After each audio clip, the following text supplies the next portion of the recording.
As a DM, I run into writer's block all the time.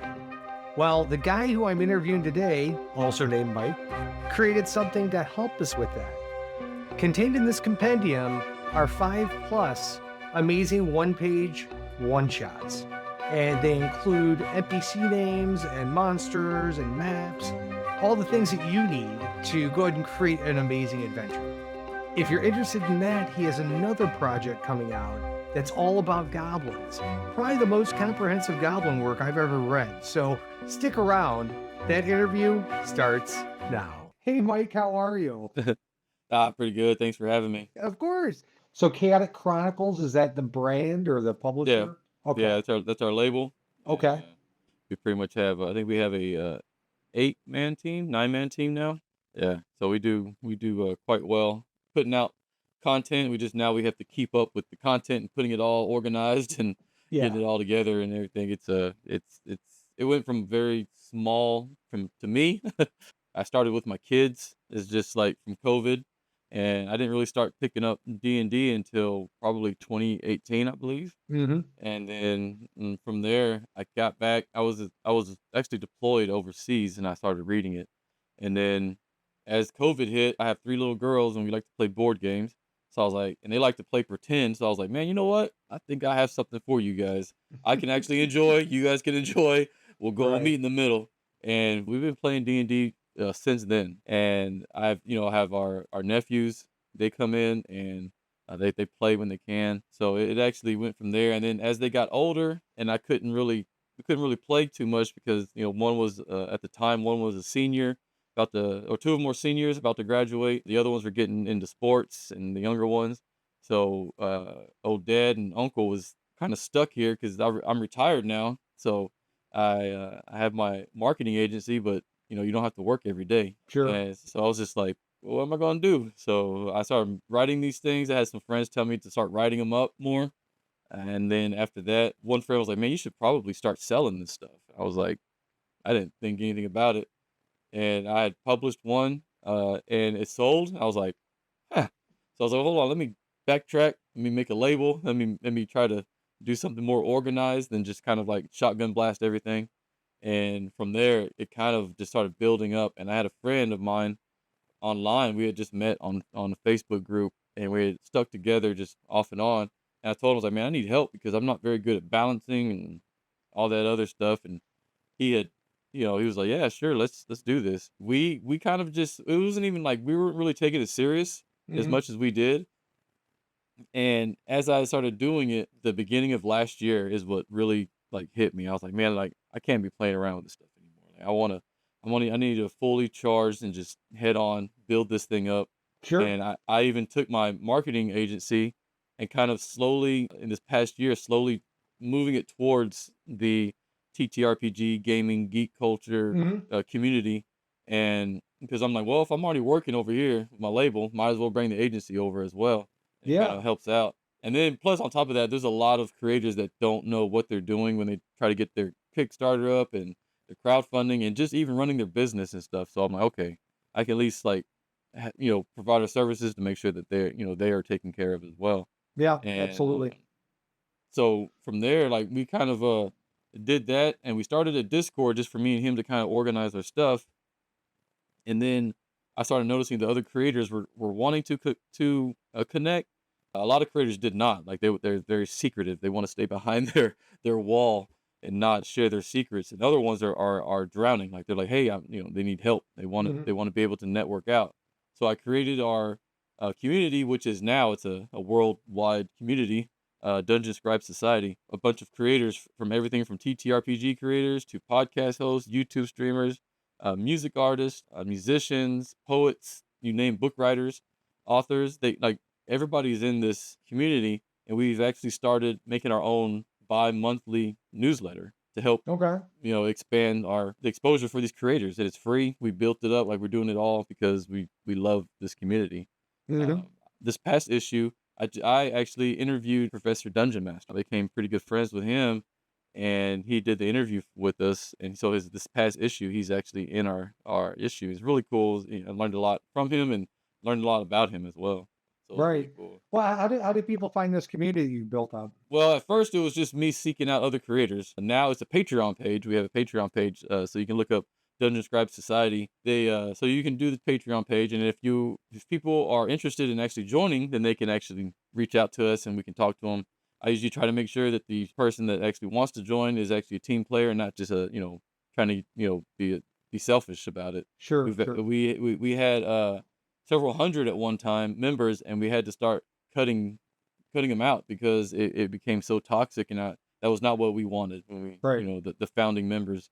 So we had to go out and stop, letting people in, kind of filter the stuff out, and kind of keep the ones that are team players. So, with everything you've told me from the standpoint of COVID, your kids playing D&D, starting to write, you have a project that's kickstarting right now. It's a compendium. So compendium number one, Fiends, which is kickstarting at this very moment. And I'll Yes, have links down below to all of that. Why don't you tell me a little bit about that? it was something that I have been writing probably on most of my life, and I really been writing the last 10, 15, 20 years. I built our label Chaotic Chronicles this past year, just the official name, but I've been building our world Corium for the last 10 years. Hmm. And so I have a lot of content. I have so much content, and my team is just like overwhelmed by all the stuff that I keep throwing at them daily. I noticed that a lot of DMs, myself included at times, you don't know where to start. You don't know where to plan. You don't know anything. You're just like, "God, I have this game coming up tonight, tomorrow, and I still haven't written anything." Or a lot of times they don't know what it is, but it's called, it's writer's block, because you have so much stuff. So what I did was I took a one shot, and I cut all the fat out, and in one page, front and back, you have everything there. You have the story, you have the plot, you have the monster, you have the NPC names. We kind of took the stat parts out because Hmm. we wanted the DM to be able to kind of put their game into it. So Hmm. everything is written out for them. All they have to do is just put their stats, like any stats that they would want, they can do that. The main part is all the hard stuff is taken care of. Everything from the beginning, how the adventure should start, to all the way to the conclusion. And I even try to put in a couple DM tips at the end to kind of Hmm. help them along the way. And I have my designer right now. They're working on it to actually make it look pretty, because after I showed them, like, look, this is the PDF I made. And they're like, that is ugly as hell.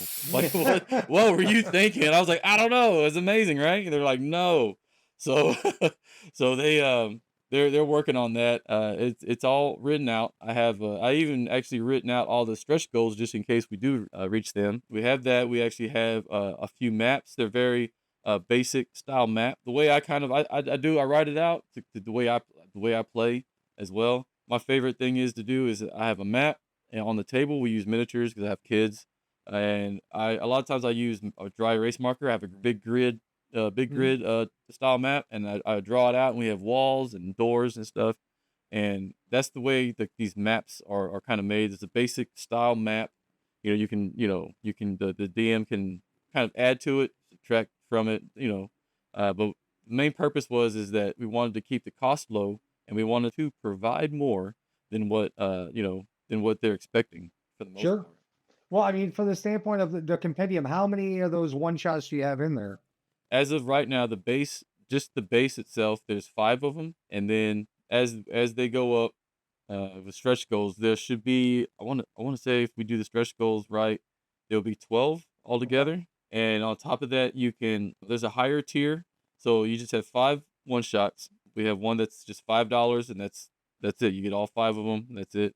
Or you can do the $10 one, which allows you to unlock all the stretch goals to go with that, and then with the stretch goals, there's maps in there that unlock as well, so there'll be added, maps on top of, one shots. And then there's a higher tier where automatically you get the 5 basic one shots, and then you get 3 maps, and then an extra one shot that only comes I'm only releasing it for this Kickstarter. Hmm. You'll have in that one you'll have 6 one shots and 3 maps starting out, and then after that all the extra stretch goals will be added on top of that as Okay.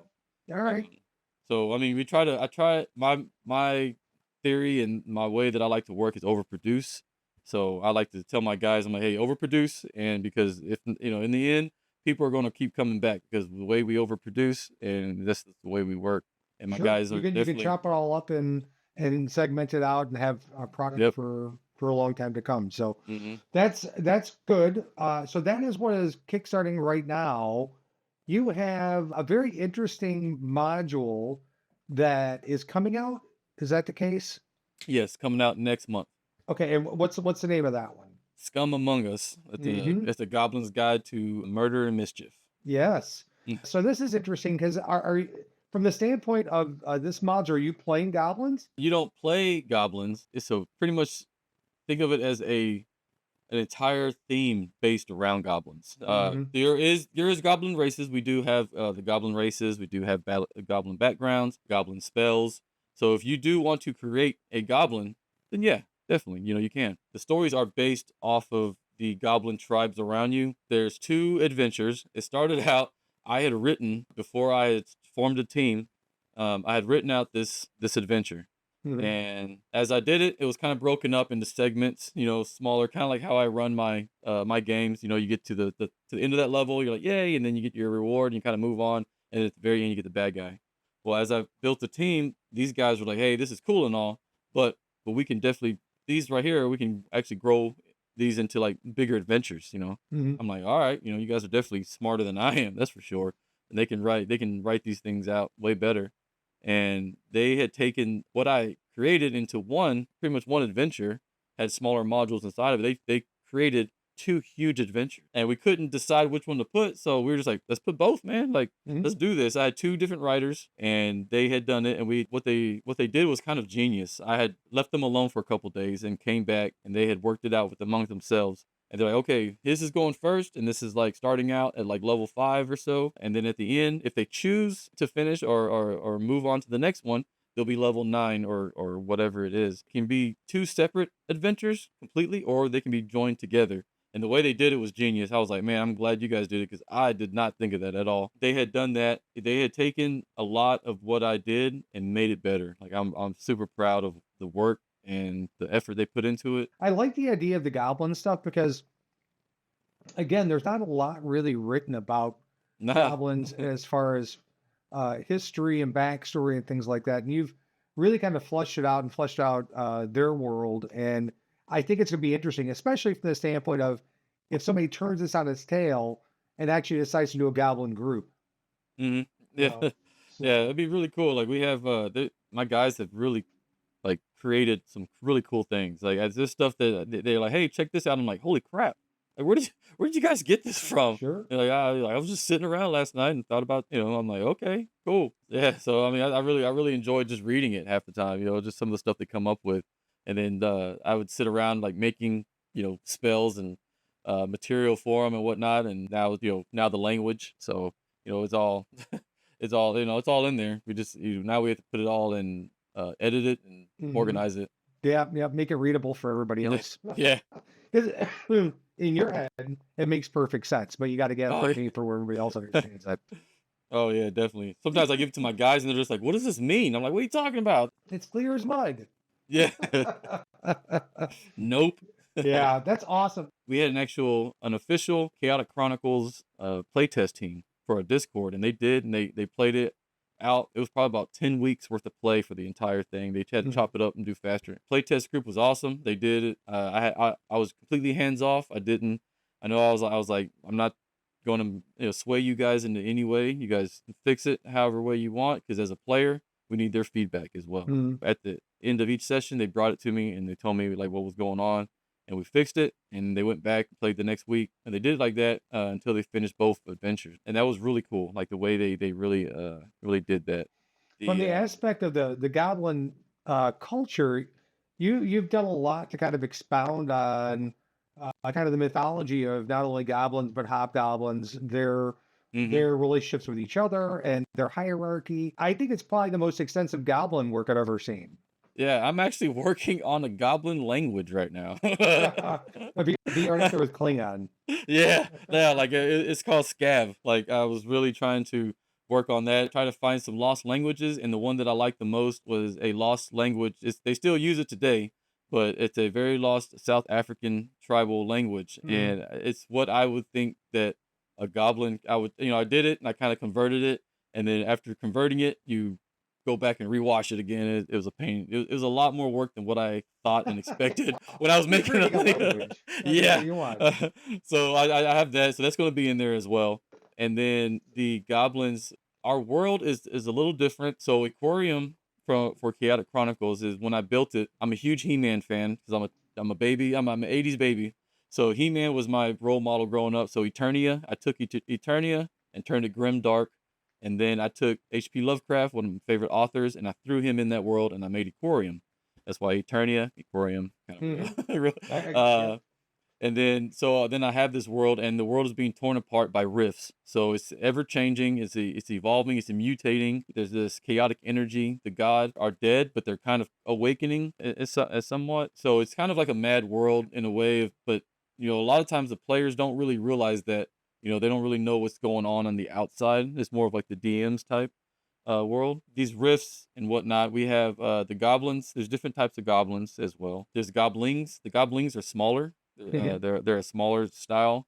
We actually did there's a free STL. So if you guys have 3D printers, we've actually made I had a designer make an STL so you can actually print out our custom made goblins for your adventure. It's Fun. free. Yeah, so it's free, and I gave you the links.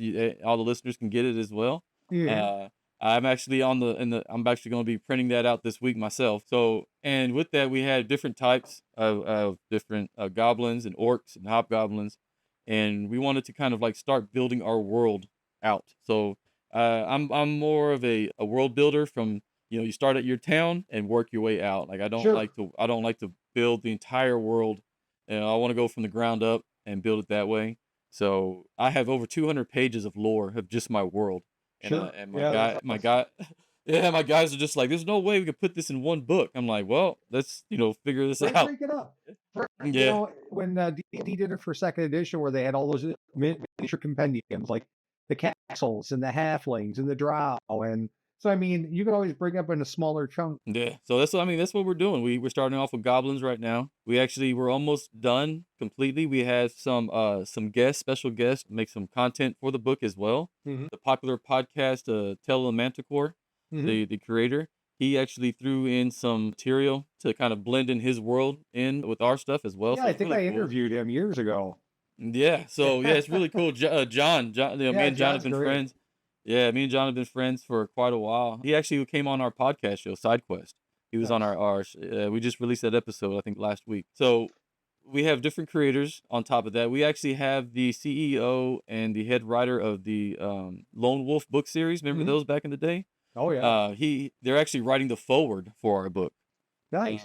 so yeah, I was super excited about that when I asked them, and they were like, "Yeah, sure, definitely." So that was really cool. So we have a lot of people in this one, and we are really happy and proud for how big this project became from just a small idea that I Sure. had to now we have like a team of nine of us now.